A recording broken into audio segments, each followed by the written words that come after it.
नमस्कार सभी को। आज हम गति और बल के बारे में पढ़ेंगे। तो उससे पहले हम स्टार्टिंग में पहले बल को जानेंगे, मतलब फोर्स क्या होता है। मोशन का भी डिस्कशन करेंगे, बट पहले फोर्स को जानना जरूरी है। फोर्स लगेगा तो मोशन होगा और फोर्स नहीं लगेगा तो मोशन नहीं होगा।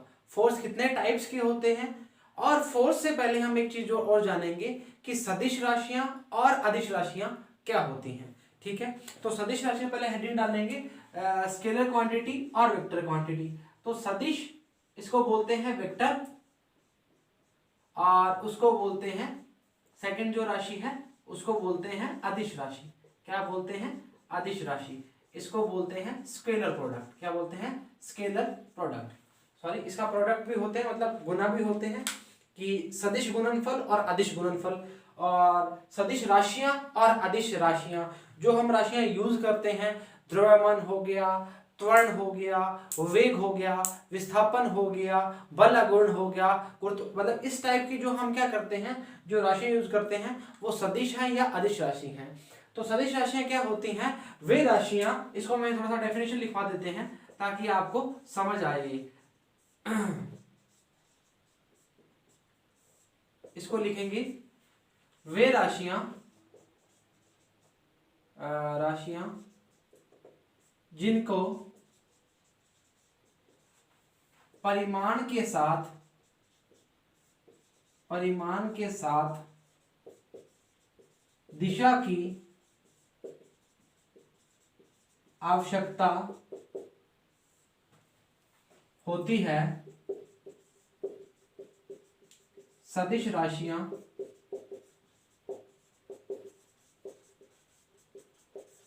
कहलाती हैं। अभी देखो, अभी मैंने क्या बोला? परिमाण और दिशा। दिशा डायरेक्शन तो समझ आ गई क्या होती है। डायरेक्शन तो हम बोल सकते हैं, कोई भी डायरेक्शन की बात कर रहे हैं तो वो क्या है? सदिश राशि है। सॉरी, सदिश राशि है। और परिमाण क्या होता है? परिमाण वो होता है जिसका कोई क्या हो? मात्रक हो, और क्या हो? फिक्स वैल्यू हो। फिक्स वैल्यू का मतलब क्या हो गया? जैसे मैंने बोल दिया कि 5 किलोग्राम, तो 5 किलोग्राम का बाट है, उसकी कोई दिशा होती है क्या? कोई दिशा नहीं होती। तो हम क्या बोलेंगे? जो द्रव्यमान है वो क्या है? एक अदिश राशि है। वो क्या है? एक अदिश राशि है। तो सदिश राशियां कौन कौन सी राशियां होती हैं?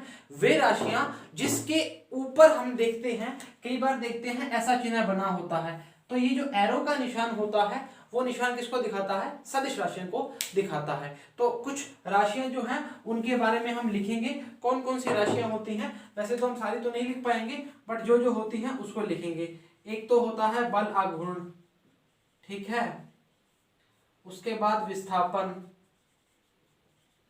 ठीक है, उसके बाद वेग, ठीक है।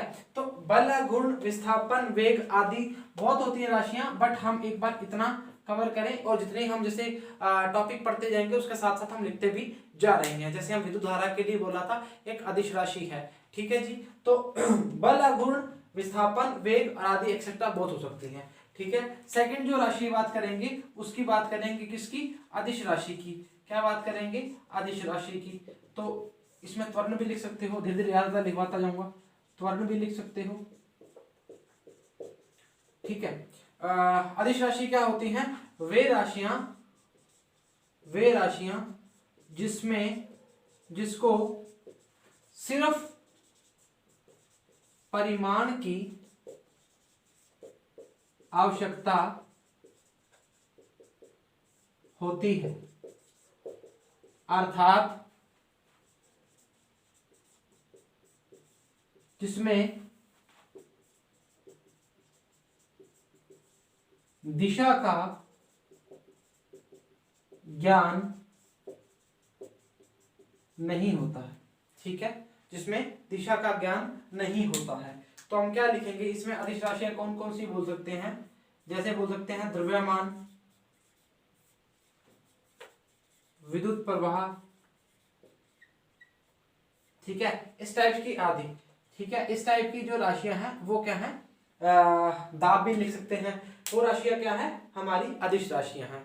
तो मतलब अगर मैं बोलूंगा कि 5 किलोग्राम, तो 5 तो क्या हो गया? एक फिक्स वैल्यू होगी, और मात्रक क्या हो गया? किलोग्राम। तो हमने क्या बोला? सदिश राशियां वो राशियां जिनमें दिशा भी होती है और परिमाण भी होता है। अदिश राशियां वो होती हैं जिसमें ओनली क्या होता है, परिमाण होता है, वो राशियां क्या कहलाती हैं, अदिश राशियां कहलाती हैं। क्लियर है, होपफुली समझ आ गया होगा। इसको इरेज करना चाहेंगे।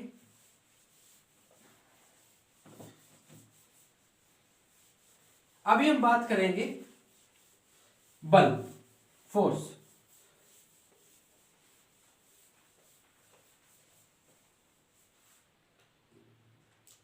क्या लिखेंगे, बल क्या होता है, जिसको हम बोलते हैं फोर्स।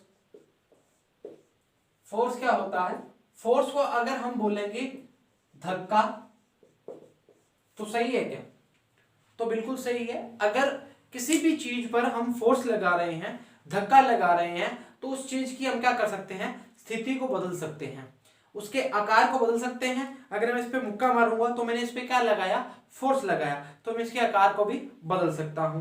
तो अब क्या बोला हमने, बल क्या होता है, किसी भी वस्तु की स्थिति को बदल सकता है, किसी भी वस्तु के आकार को बदल सकता है। अगर मैं बोलूंगा आपको कि ये एक 5 किलोग्राम का आदमी है, तो इसमें क्या है, फोर्स लगा दिया 1 न्यूटन का फोर्स लगा दिया, 1 न्यूटन का फोर्स यहां से लगा दिया, क्या इस बंदे पे कुछ फर्क पड़ेगा क्या?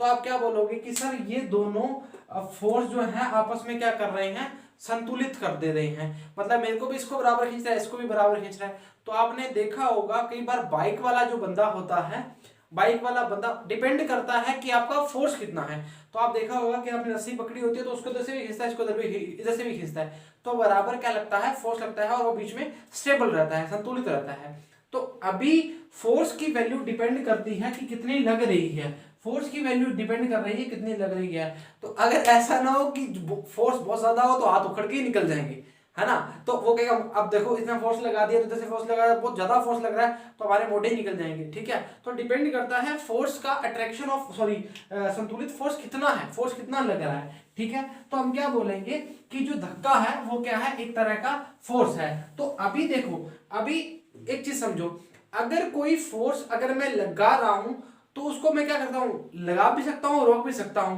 तो बल जो है वो क्या है, एक टाइप्स का त्वरण और मंदन दोनों है। तो क्या लिखेंगे, इसके 2-4 पॉइंट्स लिखते हैं। क्या लिखते हैं, बल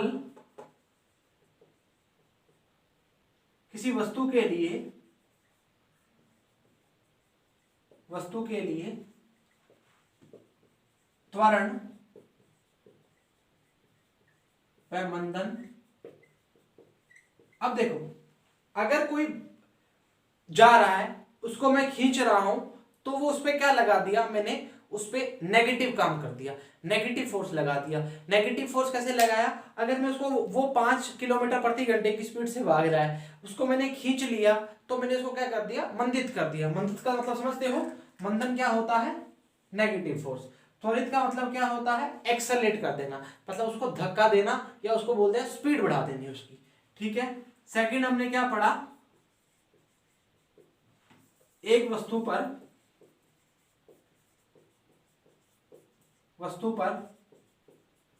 दोनों स्थितियों, या ऐसे बोलोगे सभी स्थितियां लिख सकते हो, सभी स्थितियों पर बल संतुलित होता है तो वह वस्तु संतुलन की स्थिति में होगी। अब समझो कैसे, जैसे मान लो यहां मैं खड़ा हूं, ठीक है, मैं नहीं खड़ा, कुछ भी मान लो, यहां 1 न्यूटन फोर्स लगाया, यहां भी 1 न्यूटन लगाया, यहां भी 1 न्यूटन लगाया, यहां भी 1 न्यूटन लगाया, यहां भी 1 न्यूटन लगाया, यहां भी 1 न्यूटन लगाया, यहां भी 1 न्यूटन लगाया, और यहां भी 1 न्यूटन लगाया। अब एक बात समझो जी, अगर टेक्निकली सोचें, अगर फिजिक्स की लैंग्वेज में सोचें, ये जो फोर्स लगा रहा है इस पे, इसके बराबर इसके फोर्स लगा रहा है, तो हम क्या बोलेंगे, इधर का फोर्स और इधर का फोर्स आपस में क्या कर देंगे, एक दूसरे को क्या कर देंगे, खत्म कर देंगे, मतलब बराबर है। इसका फोर्स इसके फोर्स के बराबर है, तो हम क्या बोलेंगे, ये क्या है, संतुलन की स्थिति में है। तो हम क्या बोलेंगे, ये क्या है, संतुलन की स्थिति में है। क्लियर है, समझ पा रहे हो इस चीज को? अच्छा जी, अगला क्या है, अगर किसी वस्तु पर असंतुलित बल लगता है तो जिस स्थिति में बल की मात्रा ज्यादा होगी वस्तु उसी दिशा में गतिमान हो जाएगी। अब देखो जी, समझो इस चीज को। अब देखो क्या होता है जैसे मैंने बोला कि आप खुद सोचो ना जी, आप यहां से 5 न्यूटन का फोर्स लगा रहे हो और यहाँ पे 20 न्यूटन का फोर्स लगा दिया। अभी टेक्निकली सोचो कि अगर आप बाइक चला रहे हो, मतलब बाइक पे बैठे हो, बुलेट पे बैठे हो, और पीछे से किसी बंदे ने पकड़ लिया और आपने थोड़ा सा गियर लगाया और चला दिया, तो आप इस बंदे को आराम से खींच सकते हो, क्योंकि जो 20 न्यूटन फोर्स है वो 5 न्यूटन से 15 न्यूटन ज्यादा है। नॉर्मल सी बात है। तो ये आराम से क्या करेगा, इसको खींच लेगा। इसको क्या कर लेगा, खींच लेगा। तो मैंने क्या बोला जी, किसी वस्तु पर असंतुलित बल, मतलब असंतुलित बल मतलब बल संतुलन में थोड़ी है, एक 20 और एक 5 है। तो जिस स्थिति में आएगा तो बल की जो मात्रा ज्यादा होगी उसी दिशा में क्या करेगा, तो मतलब इस डायरेक्शन में क्या करेगा, वो गति करेगा। क्लियर है। अच्छा, अभी तो ये हमने पढ़ लिए बल की मतलब स्थितियां पढ़ ली, ठीक है। अभी हम पढ़ेंगे बल के प्रकार, ठीक है। क्या बल लगाने के लिए हाथ लगाना आवश्यक है क्या, सबसे पहला क्वेश्चन तो ये है, ठीक है। सबसे पहला क्वेश्चन क्या है, बल लगाने के लिए हाथ लगाना आवश्यक है क्या? तो आप बोलोगे सर हाँ हाथ आवश्यक है, और मैं बोलूंगा नहीं है। अगर मैं ये पेन है फूंक मारा, ये पेन हिल गया, तो मैंने फूंक से क्या लगाया, बल लगाया। आपका पंखा चल रहा है, आपके नीचे पेपर्स उड़ रहे हैं, आप नीचे बैठे हो, आपके बाल उड़ रहे हैं, आप किसी भी टाइप से ले सकते हो। आपका नमक पड़ा है, नमक उड़ रहा है, तो किसी भी टाइप से आप बोल सकते हो कि वो बल क्या है, लग नहीं रहा बट लग रहा है। लग नहीं रहा का मतलब क्या है, संपर्क में नहीं है। एक तो क्या होगा, एक तो कांटेक्ट फोर्स हो गया और एक बिना कांटेक्ट वाला हो गया। तो एक होगा संपर्क फोर्स और एक असंपर्क फोर्स। क्लियर है। तो बल की हमने कितने प्रकार बताए, दो प्रकार के हमने बताए। तो लिखते हैं बल के प्रकार, मतलब ऐसे लिखो जी, बल दो प्रकार के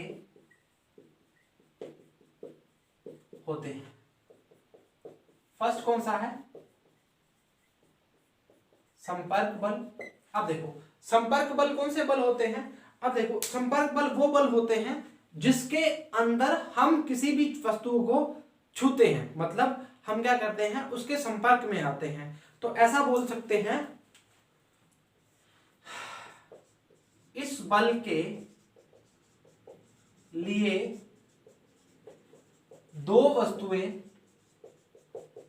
आपस में, अब देखो आपस में क्या होती हैं, संपर्क में होती है। इसका बहुत अच्छा एग्जांपल हमारे पास है, वो क्या है, घर्षण बल। अब इसके घर्षण बल को मैं ज्यादा डिफाइन नहीं करूंगा, घर्षण के लिए अलग से वीडियो बनाएंगे, प्रॉपर बताएंगे स्थैतिक और गतिक घर्षण क्या होते हैं, स्टैटिक और नॉन स्टैटिक क्या होते हैं। घर्षण बल क्या होता है जी, कि घर्षण बल हम चल रहे हैं, किसी भी रोड पे चल रहे हैं, तो अगर हम दोनों के संपर्क में होगा तभी हम चलते हैं। हम क्या बोलते हैं कि जैसे मान लो कि जो सिमेंटेड सड़क होती है या हमारे घर में मार्बल लगा होता है, तो मम्मी क्या बोलती है, बेटा पानी मत बिखेर, गिर जाऊंगी मैं, या हम गिर जाते हैं, या हमारी चप्पल स्लिप हो जाती है, तो हम क्या बोलते हैं, घर्षण बल की जो वैल्यू है वो कम है या ज्यादा है। अगर ज्यादा होगी तो लुक वाली सड़क पर नहीं गिरते और सीमेंट वाली सड़क पर गिर जाते हैं, और आपस में क्या होते हैं, संपर्क में होते हैं। तो संपर्क बल कौन से होंगे, इस बल के में क्या होते हैं, जो आपस में क्या होते हैं, संपर्कित होते हैं, मतलब कहने का मतलब। तो असंपर्क वाले कौन से होंगे, जिसमें क्या होगा, नॉन कंडक्ट वाले कौन से होंगे, जिसमें हम क्या होंगे, उससे कनेक्ट नहीं होंगे। तो क्लियर है, एक तो संपर्क बल होंगे और दूसरे क्या होंगे, असंपर्क बल।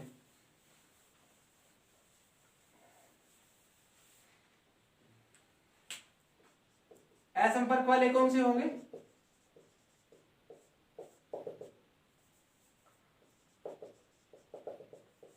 एक होगा गुरुत्वाकर्षण बल,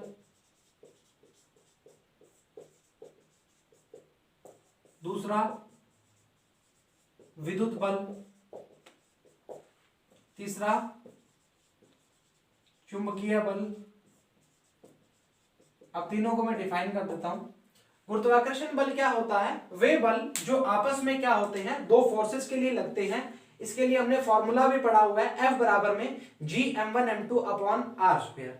और विद्युत बल जो होते हैं वो बल कौन से होते हैं? जो बल क्या होते हैं, चार्ज आवेश के लिए लगते हैं, मतलब क्या बोलते हैं, Q1 Q2 upon are square, उसके लिए बोलते हैं। और चुंबकीय बल क्या होते हैं, जैसे हम देखते हैं नॉर्थ और साउथ के लिए लेते हैं, तो नॉर्थ साउथ आपस में क्या होते हैं, नॉर्थ नॉर्थ क्या करते हैं, रिपल्शन करते हैं, और नॉर्थ साउथ क्या करते हैं, अट्रैक्शन करते हैं, पर वो जुड़ते नहीं है। मतलब वो जब नॉर्थ नॉर्थ होगा क्या होगा, प्रतिकर्षण होता है ना, पर वो कांटेक्ट में थोड़ी होते हैं, तो इसको बोलते हैं असंपर्क बल या दूरी पर स्थित बल। ठीक है, मतलब हम क्या बोलेंगे, दूरी पर स्थित बल। तो इसके लिए हम क्या बोलेंगे, जिसमें क्या होगी, दूरी होगी। गुरुत्वाकर्षण के लिए बॉल ऊपर जाती है तो जमीन थोड़ी ऊपर जाती है। गुरुत्वाकर्षण के लिए मास, एक बॉल ऊपर है और एक नीचे है, दोनों की क्या करेंगे, नीचे ही तो आती है बॉल। तो ये क्या था, हमारा बल के बारे में थोड़ा सा डिस्कशन था, जिसको हमने आपको बताया। ठीक है, इसके लिए एक बल का फॉर्मूला और बता देते हैं। फोर्स का जो फॉर्मूला होता है वो क्या होता है, वो होता है F बराबर में ma। F बराबर में क्या होता है, ma। तो F इज क्या है, F क्या है, फोर्स है, इसको बोलेंगे बल। m क्या है, मास, इसको बोलेंगे द्रव्यमान।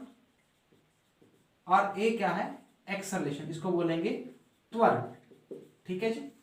अगर मात्रक की बात करेंगे तो मात्रक क्या होता है, द्रव्यमान का क्या होता है, किलोग्राम मीटर पर सेकंड स्क्वायर, ऐसा होता है। बट इसको जो कंबाइंड मात्रक होता है उसको न्यूटन लिखते हैं, दोनों लिखवा देते हैं, kilogram into metre upon second का स्क्वायर या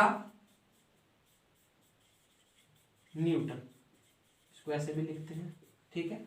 अच्छा, एक्सेलरेशन का अगर किसी को नहीं आता तो बना के दिखा देता हूं। एक्सेलरेशन क्या होता है, वेग बटा समय, और वेग क्या होता है, दूरी बटा समय। तो समय कितने हो जाएंगे, 2 हो जाएंगे। इसका क्या होगा, मीटर, समय का क्या होगा, सेकंड। तो kilogram into metre upon second square, ये क्या हो जाएगा, न्यूटन का मात्रक, सॉरी न्यूटन का क्या, फोर्स का मात्रक। तो बल का मात्रक क्या हो गया, किलोग्राम अपॉन मीटर पर सेकंड स्क्वायर या न्यूटन, दोनों पूछ सकता है, कोई दिक्कत वाली बात नहीं है। तो आज के लिए इतना ही। होपफुली आपको लेक्चर समझ आया होगा।